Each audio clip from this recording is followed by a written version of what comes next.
Hello दोस्तों, welcome back to my YouTube channel. हम पढ़ रहे हैं प्रेसिडेंट टॉपिक। अगली वीडियो में हमने आर्टिकल 59 तक कंप्लीट किए थे, तो आज की वीडियो में हम आर्टिकल 60 से पढ़ने वाले हैं। तो वीडियो को बिना स्किप किए पूरा एंड तक जरूर देखिएगा। तो आइए हम स्टार्ट करते हैं पढ़ना। आर्टिकल 60 में क्या है? आर्टिकल 60 में राष्ट्रपति की शपथ है। क्या है? राष्ट्रपति की शपथ है। अब राष्ट्रपति को शपथ कौन दिलाता है? तो राष्ट्रपति को शपथ सर्वोच्च न्यायालय के मुख्य न्यायाधीश दिलाते हैं। कौन दिलाता है? सर्वोच्च न्यायालय के मुख्य न्यायाधीश दिलाते हैं। अगर किसी कारणवश सर्वोच्च न्यायालय के मुख्य न्यायाधीश अनुपस्थित हो जाते हैं तो कौन दिलाएगा? तो वरिष्ठतम न्यायाधीश दिलाएगा। कौन दिलाएंगे? वरिष्ठतम न्यायाधीश। अगर ये भी किसी कारणवश अनुपस्थित रहते हैं तो कौन दिलाएगा? तो यह प्रक्रिया 34वें न्यायाधीश तक चलती रहेगी। लेकिन ऐसा कभी हुआ नहीं है। ठीक, ऐसा कभी हुआ नहीं है। वैसे तो हमारे देश के महत्वपूर्ण संघ के पदाधिकारियों का शपथ ग्रहण का उल्लेख अनुसूची 3 में उल्लेखित है, लेकिन 3 अपवाद हैं। कौन कौन से हैं वो? जैसे कि आपने पढ़ा भी, राष्ट्रपति की शपथ 60 में है, तो 3 अपवाद हैं। वो कौन कौन से हैं यहीं पे देख लेते हैं हम लोग। राष्ट्रपति, उपराष्ट्रपति, राज्यपाल। राष्ट्रपति किस आर्टिकल में है? राष्ट्रपति का शपथ ग्रहण किस आर्टिकल में है? 60 में है। उपराष्ट्रपति की शपथ ग्रहण किस आर्टिकल में है? 69 में है। राज्यपाल की शपथ ग्रहण किस आर्टिकल में है? 159 में है। ठीक, तो ये तीनों क्या है? अपवाद है। तो इसको यहाँ से क्वेश्चन बहुत बार पूछा गया है अलग अलग परीक्षाओं में, तो इसको आपको ध्यान देना बहुत ही जरूरी है। आइए अब हम चलते हैं आर्टिकल 61 पे। आर्टिकल 61 में क्या है? आर्टिकल 61 में राष्ट्रपति के महाभियोग की प्रक्रिया है। क्या है? राष्ट्रपति के महाभियोग की प्रक्रिया है। किसमें है? आर्टिकल 61 में है। महाभियोग को इंग्लिश में इम्पीचमेंट कहते हैं। कभी कभी ये शब्द भी दे दिया जाता है, तो इसको जानना भी जरूरी है। ये जो राष्ट्रपति के महाभियोग की प्रक्रिया है, इसको किस देश के संविधान से लिया गया है? इसको अमेरिका के संविधान से लिया गया है। ठीक, किसके संविधान से लिया गया है? अमेरिका के संविधान से लिया गया है। महाभियोग की प्रक्रिया कब लाई जाती है? जब राष्ट्रपति संविधान का अतिक्रमण करता है। क्या करता है? अतिक्रमण। अतिक्रमण का मतलब क्या है?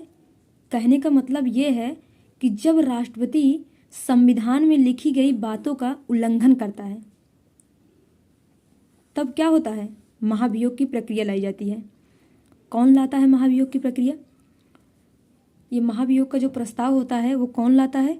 तो महाभियोग का प्रस्ताव संसद के किसी भी सदन में लाया जा सकता है। संसद में 2 सदन होते हैं ना, एक होता है लोकसभा,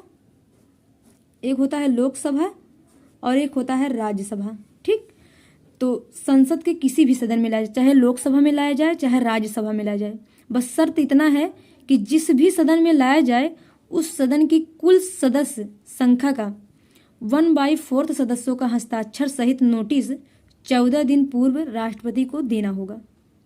देखिए, महाभियोग का प्रस्ताव संसद के किसी भी सदन में लाया जा सकता है, चाहे लोकसभा में लाया जाए चाहे राज्यसभा में लाया जाए। ठीक, अगर लोकसभा में लाया गया है तो लोकसभा क्या करेगी? अपने कुल सदस्यों का 1/4 सदस्यों का हस्ताक्षर सहित नोटिस 14 दिन पूर्व राष्ट्रपति को देना होगा। वो राष्ट्रपति को देगी। जिस भी सदन में पहले लाया जाएगा उसी सदन में विशेष बहुमत से पारित किया जाएगा।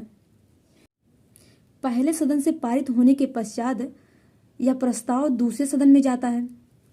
दूसरा सदन पहले सदन के द्वारा लगाए गए जो आरोप को क्या करेगा? दूसरा सदन जांच करेगा। जब तक वह जांच करता रहता है, यानी कि दूसरा सदन जब तक जांच करता रहता है, तब तक राष्ट्रपति स्वयं या फिर अपने बिहाफ पर किसी एडवोकेट को या फिर अपने अधीनस्थ अधिकारियों को भेजकर अपना मत रख सकते हैं। दूसरा सदन भी अगर यह पाता है कि आरोप सही है तो वह भी क्या करेगा? वह भी प्रस्ताव को विशेष बहुमत से पारित कर देगा। तो उसी दिन से क्या हो जाएगा? उसी दिन से महाभियोग लग जाता है। और जब महाभियोग लग जाता है तो राष्ट्रपति को अपना पद क्या करना पड़ेगा? रिक्त करना पड़ेगा।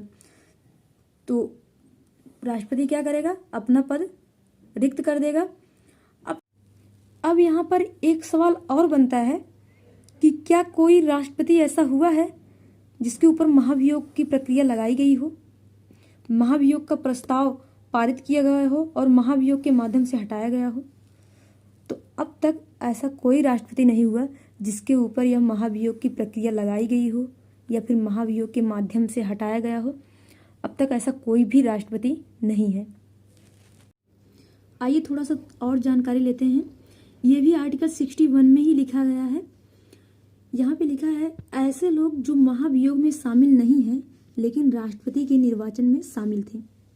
कहने का यह मतलब है कि ऐसे लोग जो राष्ट्रपति के निर्वाचन मंडल में तो शामिल थे लेकिन महाभियोग में शामिल नहीं हैं। वो कौन है? वो है राज्य विधानसभा के निर्वाचित सदस्य।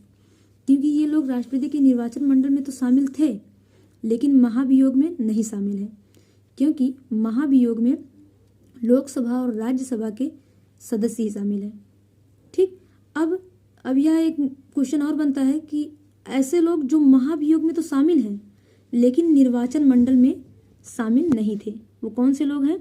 वो संसद के मनोनीत सदस्य हैं।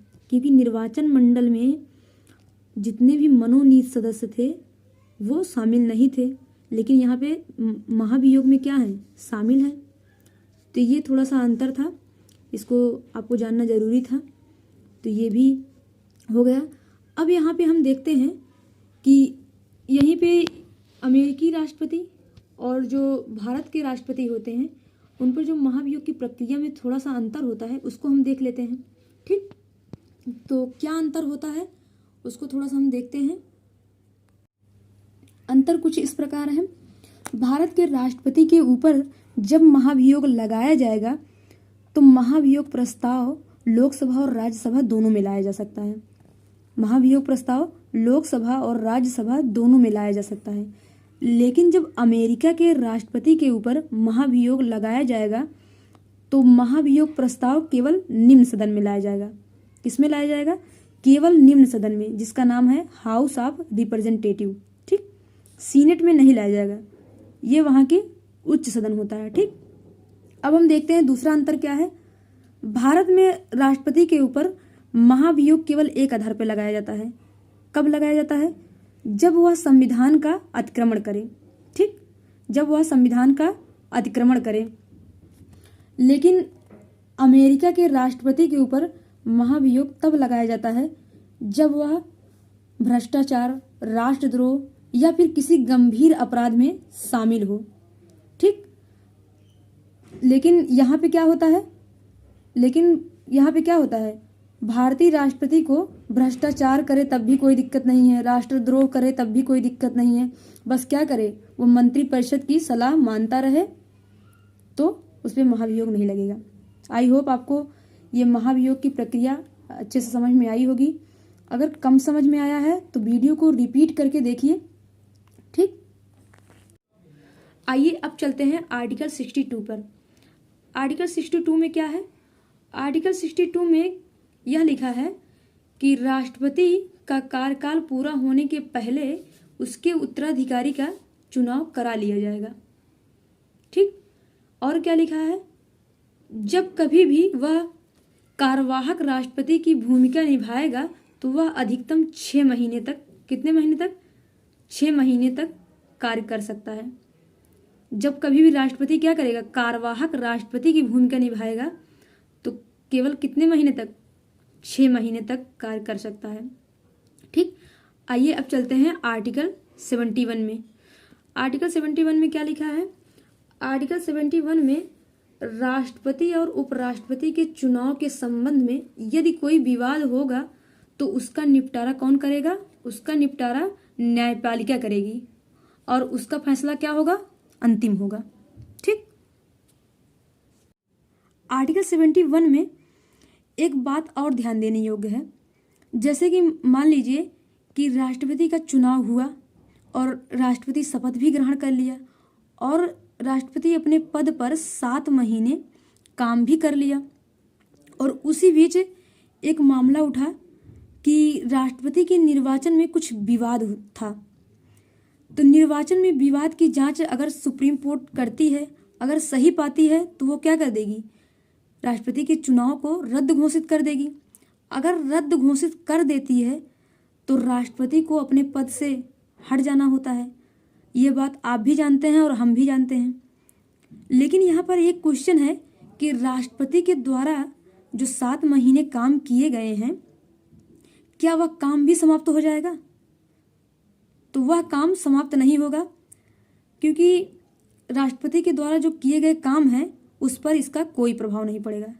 इसलिए हमने दूसरे पॉइंट में यह लिख दिया है कि जब न्यायपालिका राष्ट्रपति के चुनाव को शून्य घोषित करेगी तो लेकिन राष्ट्रपति के द्वारा किया गया कार्य पर कोई प्रभाव नहीं पड़ेगा। ठीक, तो ये वाला पॉइंट भी आप ध्यान दीजिए। यहाँ पर एक पॉइंट और है कि राष्ट्रपति के निर्वाचन को इस आधार पर शून्य घोषित नहीं किया जा सकता कि राष्ट्रपति का निर्वाचन मंडल अपूर्ण है। राष्ट्रपति के निर्वाचन मंडल का अपूर्ण होने का मतलब ये है कि राष्ट्रपति के निर्वाचन में विधानसभाएं भी हिस्सा लेती हैं, जो राज्य की विधानसभाएं होती हैं वो भी हिस्सा लेती हैं ना।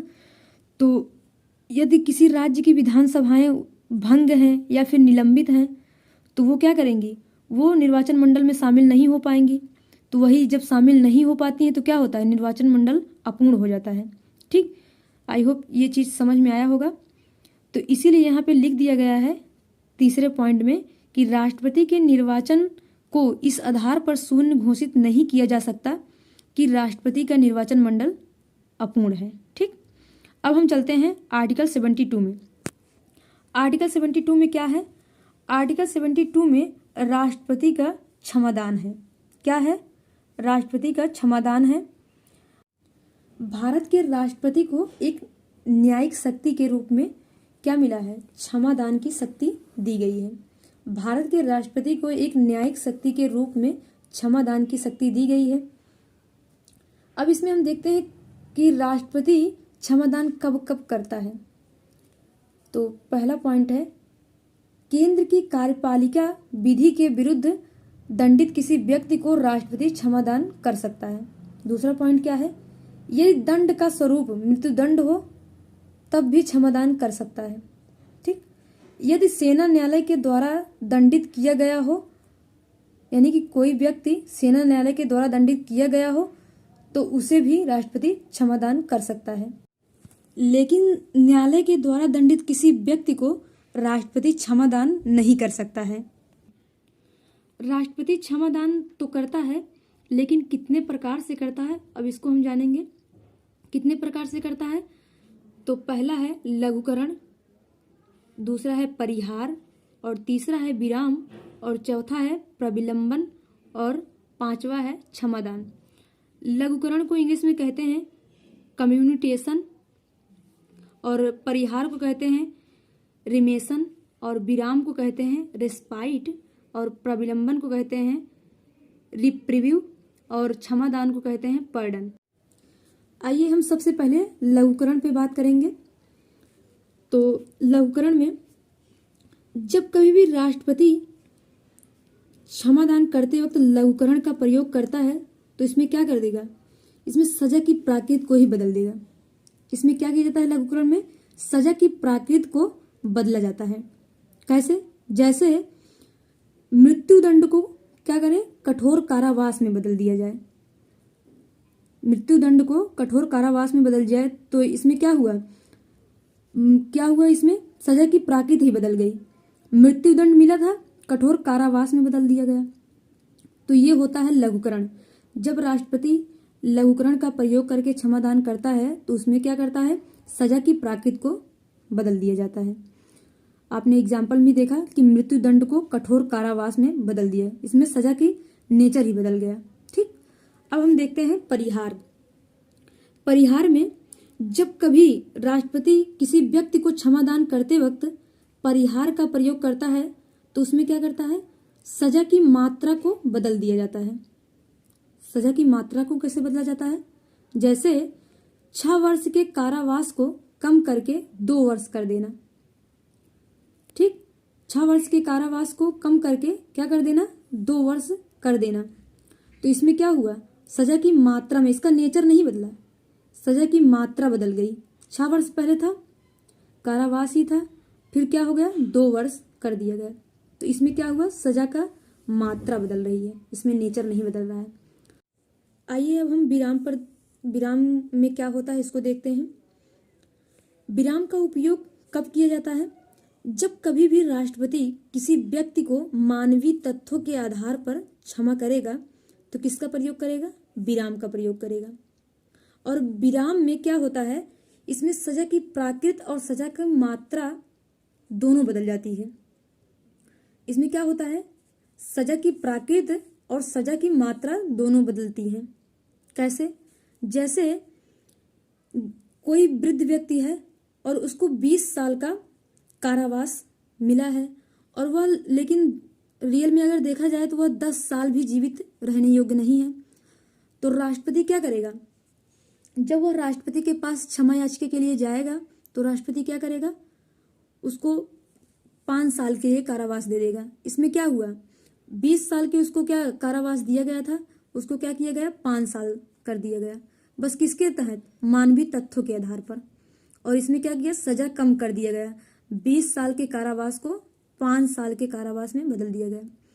और एक एग्जाम्पल देखिए, जैसे कोई गर्भवती महिला है और उसको मृत्युदंड मिला है।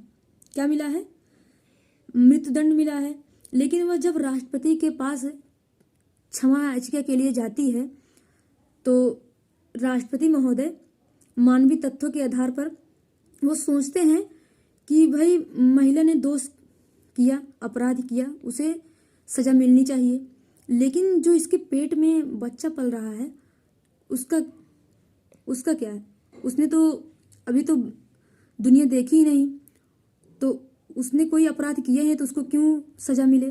तो वो क्या करेगा, मानवीय तथ्यों के आधार पर उसे कठोर कारावास में बदल देगा। इसमें क्या हुआ, सजा का नेचर ही बदल गया, क्योंकि मृत्युदंड गर्भवती महिला को मिला था और राष्ट्रपति जी क्या किए, उसको कठोर कारावास में बदल दिए। तो यहाँ पे क्या हुआ, विराम में मानवीय तथ्यों के आधार पर क्षमा दिया जाता है और इसमें सजा की प्रकृति और सजा की मात्रा दोनों बदल जाता है। जैसे आपने 2 एग्जाम्पल देखे, एक वृद्ध व्यक्ति का और एक गर्भवती महिला का। ठीक, अब हम आते हैं प्रविलंबन पर। प्रविलंबन का प्रयोग केवल मृत्युदंड को अस्थायी रूप से टालने के लिए किया जाता है। अस्थायी रूप से टालने का मतलब क्या हुआ, जैसे ऐसा कोई व्यक्ति जिसे मृत्युदंड मिला है और वो राष्ट्रपति के पास क्षमा याचिका के लिए जाता है, तो राष्ट्रपति इस पर विचार करना चाहते हैं कि इसे क्षमा किया जाए कि ना किया जाए, तो वो कह देंगे इसको कारावास दे दिया जाए कुछ दिन के लिए। तो हम सोचकर बताते हैं कि इसे क्षमा दिया जाए कि नहीं दिया जाए। कहने का मतलब ये हुआ कि मृत्युदंड को क्या किया गया, कुछ दिनों के लिए अस्थायी रूप से टाला गया। क्या किया गया, अस्थायी रूप से टाल दिया गया। और इसी क्षमादान के लिए न्यायपालिका ने सबसे ज़्यादा फटकार लगाई है राष्ट्रपति को, क्योंकि कई बार राष्ट्रपति ने गलती की है। कैसे, जैसे राजीव गांधी के हत्यारे को फांसी की सजा मिल गई थी, वह राष्ट्रपति के पास क्षमा याचिका के लिए गया तो राष्ट्रपति ने प्रविलंबन का प्रयोग करते हुए उसे कारावास में भेज दिया और वह 11 वर्षों तक जेल में रहा। और पुनः राष्ट्रपति ने क्या किया, पुनः राष्ट्रपति ने उसे फांसी की सजा सुना दी। तो न्यायपालिका ने कहा अगर फांसी ही देना था तो जब वह पहली बार क्षमा याचिका के लिए गया था तभी दे देते। 11 साल तक वह व्यक्ति इंतजार करता रहा कि मैं छूट जाऊंगा, हमें क्षमा मिल जाएगी। अगर ऐसे ही कार्य करते रहेंगे, तो न्यायपालिका ने क्या कहा, अगर ऐसे ही कार्य करते रहेंगे तो देश के नागरिकों का न्याय पर से तो विश्वास ही उठ जाएगा। तो न्यायपालिका ने कहा अतः माननीय राष्ट्रपति जी, आपसे निवेदन है कि प्रविलंबन का प्रयोग करते समय कुछ नियम कानून बना लीजिए। तो न्यायपालिका ने आदेश दिया कि जब कभी भी आप प्रविलंबन का प्रयोग करिए और किसी के मृत्युदंड को अस्थायी रूप से टालिए तो 3 महीने के भीतर निर्णय ले लीजिए, नहीं तो लोगों का न्यायपालिका पर से विश्वास ही उठ जाएगा। तो ये था प्रविलंबन के बारे में। इसका थोड़ा सा लंबा हो गया है, तो इसको आप थोड़ा सा एक बार फिर से वीडियो को रिपीट करके देखिए तो अच्छे समझ में आएगा। अब आइए हम लोग देखते हैं, क्षमादान पर चलते हैं। इसमें क्या राष्ट्रपति जी करते हैं?